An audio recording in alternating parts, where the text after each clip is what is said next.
ሰላም ቤተሰቦች እንዴት አላችሁ? ዛሬም በተለየ ትምህርት ተመልሰናል። ያው ከዚህ በፊት ከመጀመሪያ እስከነዚህ ያሉ ፊደሎችን አንብበናል። ሀ ለ ሀ መ ሰ ረ ሰ ሸ ቀ በ ቨ። ዛሬ ደግሞ በምሳሌ የምናያቸው ከነዚህ ፊደል ከተ ፊደል እስከ ኘ ፊደል ያሉ ፊደሎችን በምሳሌ እዚህ ጋር ምሳሌዎች አሉ። በዚህ ምሳሌ መሰረት እናያለን ማለት ነው። በተጨማሪም ደግሞ በዚህ ስልክ ቁጥር መደወል ትችላላችሁ። መማር የምትፈልጉ ኦንላይን ብቻ በግሩፕም በግልም አስተምራለሁ።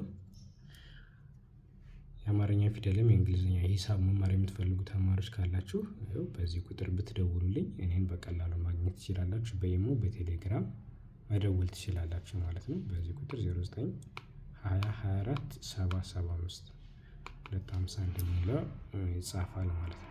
እሺ አሁን እነዚህ ፊደሎችን እንቆጥራለን ማለት ነው። እሺ እነዚህ መጀመሪያ ፊደሎችን ወደ ታች እናነባለን።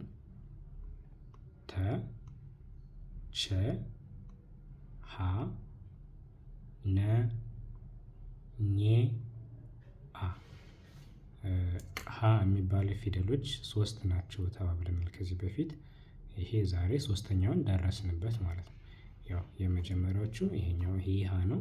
ሁለተኛው ሀ ይሄ ነው። ሶስተኛው ሀ ደግሞ አሁን ዛሬ የምንማረው ይሄ ፊደል ይሄኛው ሀ ነው።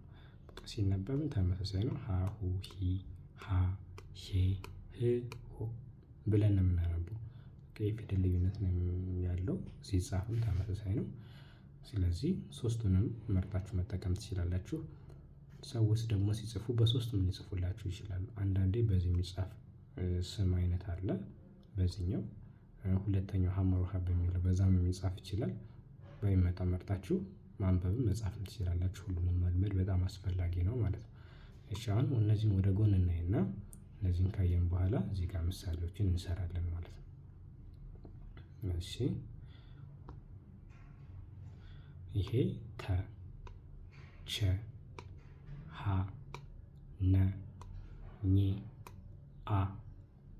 አሁን እናያለን ወደ ጎን ተ ቱ ቲ ታ ቴ ት ቶ ቸ ቹ ቺ ቻ ቼ ች ቾ ሀ ሁ ሂ ሃ ሄ ህ ሆ ነ ኑ ኒ ና ኔ ን ኖ ኖ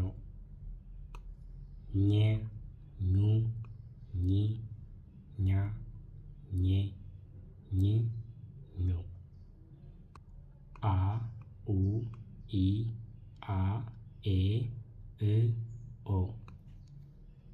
እሺ አሁን ቀጥታ ወደ ምሳሌዎቹ እንሄዳለን። እነዚህ ምሳሌ የተቀመጡ ናቸው። ለመማር ከፈለጋችሁ በዚህ ቁጥር ደውሉልኝ 251 9 20 24 70 75 በዚህ ቁጥር ኢሞ፣ ቴሌግራም፣ ዋትሳፕ ትደውሉልኝ እኔን አግኝታችሁኝ በስርዓት መማር ትችላላችሁ። ይህ ቪዲዮ ደግሞ ለወዳጅም ለጓደኛም ጠቃሚ ስለሆነ ሼር ማድረግ አትርሱ።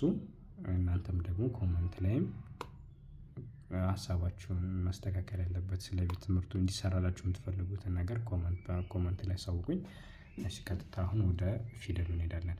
እነዚህ ፊደሎች እንዴት ነው የተሰሩት? እዚህ ጋር ያው ፊደል አለችን። ፊደል ፈልገን እዚህ ጋር እናነባታለን። እቺን ፊደል ፈልገን እዚህ ጋር እናነባታለን። ልክ በዚህ መንገድ እንለማመዳለን። ማንበብ መጻፍ ማለት ነው በቀላሉ። አሁን እቺ ፊደል ማለት ከየትኛው ጋር ትመሳሰለች? እዚህ ጋር ትመሳሰለች አይደለ? እቺን ደግሞ ማን ነበር ያላት? ተ። ሁለት ከሆነ እዚህ ጋር አናቱ ሁለት ከሆነ ይሄ ተ አንድ ነው። ይሄ ሁለት ነው። ቸ ይሄ ቸ ነው። ይሄ ተ ነው። ስለዚህ ጋር ያለችው ማነች ማለት ተ ነች። እዚህ ጋር ደግሞ ባለፈው ካየናት እቺ ፊደል አሁን እዚህ ጋር ሁለት ባለ ክብ ነገር አለታ ከዚህኛው ጋር ትመሳሰላለች። ይሄው እቺን አይች ቀጥታውን እቺን ይሄ እዚህ ቤት ሆነ እቺን ካወቅን ምንድነው የምናደርገው? በቃ ይሄ ከመጀመሪያው ጀምረን ይሄን በቃ አሁን እዚህ ጋር የአንድ ሰው ዋና መሰረታዊ ነገር ምንድነው? የመጀመሪያ ፊደሎችን በተለይ መሸምደድ እነዚህ ወደ ታች ማለት ነው። እነዚህ ወደ ታችም እሰራላችኋለሁ ተከታተሉ። ይሄንን ከዚህ ቀጣይም ወይም ከዚህ የተወሰኑ የምሰራቸው ቪዲዮዎች አሉ። ከእነሱ ቀጣይም ሙሉ የመጀመሪያ ፊደሎችን ወደ ታች ማወቅ በጣም ወሳኝ ነው መጀመሪያ ላይ ማለት ነው። ምክንያቱም ይሄንን እዚህ ጋር ካወቅን ወደ ጎን ድምፁን ማግኘት አይከብደንም። ይሄን ድምፁን ካወቅን ደግሞ እዚህ ጋር ማን እንደተጻፈ እንለያለን። ለምሳሌ ይሄንን ፊደል አሁን መ የሚባል እንደሚባል አንድ ሰው ካወቀ ይሄኛውን ቆጥሮ ማግኘት የሚከብደው አይኖርም። መሙሚማ መሙሚማ። ስለዚህ ይቺ ማነች? ይቺ ማን ተ ብለናል። ይቺኛቱ ማ። ይቺ ደግሞ እዚህ ጋር ያለችው አይደለ? ይቺ ፊደል ያው እዚህ ጋር ጠመም ያለችዋ ከዚህ ጋር ተመሳሳይ ነች። ሶስተኛ ፊደል የዚህኛው ሶስተኛ ፊደል ረ ሩ ሪ ረ ሩ ሪ። ስለዚህ ይቺ ተ ነች፣ ይቺ ማ ነች። እዚህ ጋር ግንኙነት። ይቺኛቱ ደግሞ ሪ ተ ማ ሪ። በቀላሉ ማለት ነው። በቀላሉ እንደዚህ ማግኘት እንችላለን። እሺ ወደ ቀጣዩ እንሄዳለን። ይሄ ፊደል ማለት እዚህ ጋር ዛሬ ያየነው ነው። ይሄንን ተ ብለናል። ይሄንን ቸ፣ ይሄ ሶስተኛው ሀ፣ ይሄ ነ አናቱ ላይ ሲኖርበት ኘ ነ ኘ። ስለዚህ እቺ ፊደል ማለት እዚህ ጋር ነ ነች። ነ። ይቺኛይት ማለት ደግሞ እዚህ ጋር ያለችው ይሄ ኘን አይደል ነው። ኘ ኙ ኚ ኛ ኘ ኚ ነ እቺ ኚ ነኝ ነኝ። እሺ ይቺ ፊደል ደግሞ ከነ ቤት ሰባተኛዋ ነ ኑ ኒ ና ኔ ን ኖ ኖ። ይሄ የተ ቤት ስድስተኛ ላይ ያለችው ተ ቱ ቲ ታ ቴ ት ት። ቺ ኖ ኖት ኖት ኖት የገንዘብ ኖት ሊሆን ይችላል ማለት ነው። ኖት። ይሄው ቺም ተ ቤት ነው እዚህ ጋር እቺ ፊደል ተ ቱ ቲ ቲ። ቀጣይ እቺ ፊደል ነ ቤት አራተኛ ነ ኑ ኒ ና ቲ ና ቲ ና። በቀላሉ ይሄው እቺ ፊደል የመጀመሪያው ተ ነች። ተ።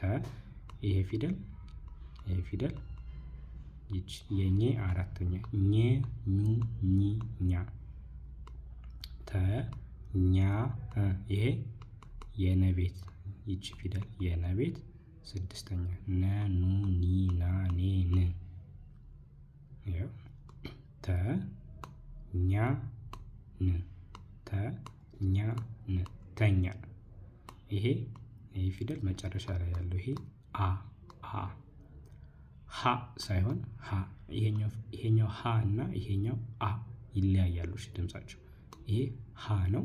ይሄ አ አ አ። አበበ ስንለውን እዚህ ጋር ደግሞ ይሄኛው ደግሞ በሀ ደግሞ ሀ ሀገር ሀ ሀገር አ አበበ። ሁለቶቹ ልዩነት አላቸው ማለት ነው። ስለዚህ ይቺ የመጀመሪያው አ ነች ማለት ነው። ይቺ እዚህ ጋር ግኝነት የነ ስድስተኛ ነ ኑ ኒ ና ኔ ን አ ን። ይሄ የመጀመሪያው ተ አንንተ። ይቺ ደግሞ እዚህ ጋር ነው። ሁለቶች ተመሳሳይ ናቸው። ይቺ ብቻ ነው የምትለየው። የቸ ሶስተኛ ቸ ቹ ቺ አ ን ቺ አንንቺ። ይሄኛው ቺ ፊደል ቸ ቹ ቺ ቻ ቼ ች ቺ። ይቺ ከለ ቤት ነው ያለችው። የለ ይቺ ማለት እዚህ ጋር ይቺ ነች። የለ ስድስተኛ አይደለ? ለሉ ለሉ ሊ ላ ሌ ል ሎ። ስለዚህ ቺ ሎ ቺ የተ ፊደል ነች። የተ ቺ ማለት የተ ስድስተኛዋ ማለት ነው። ተ ቱ ቲ ታ ቴ ት ቺ ሎ ት ቺ ሎ ት ቺ ሎ ት። እነዚህን ደግሞ እናንተ በመጻፍ ፊደሎች የት እንደተገኙ እየፈለጋችሁ የምትለማመዱት የቤት ስራ ሰጣችኋለሁ ማለት ነው። እንደዚህ ማስተምርባቸውን እነዚህን ፎቶዎችን ማግኘት ከፈለጋችሁ ቴሌግራም ቻናሌ ላይ አለ ከቪዲዮ ስር።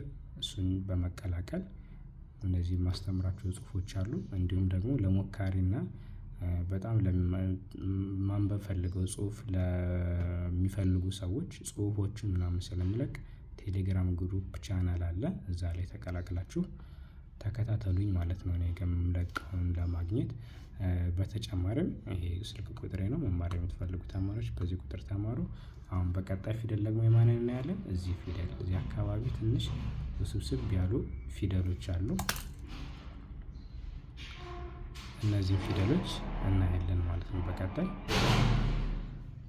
እነዚህን ፊደሎች እናያለን። በስርዓት በግልጽ ነው የማስረዳው። ሰብስክራይብ አድርጋችሁ ጠብቁ። መልካም ጊዜ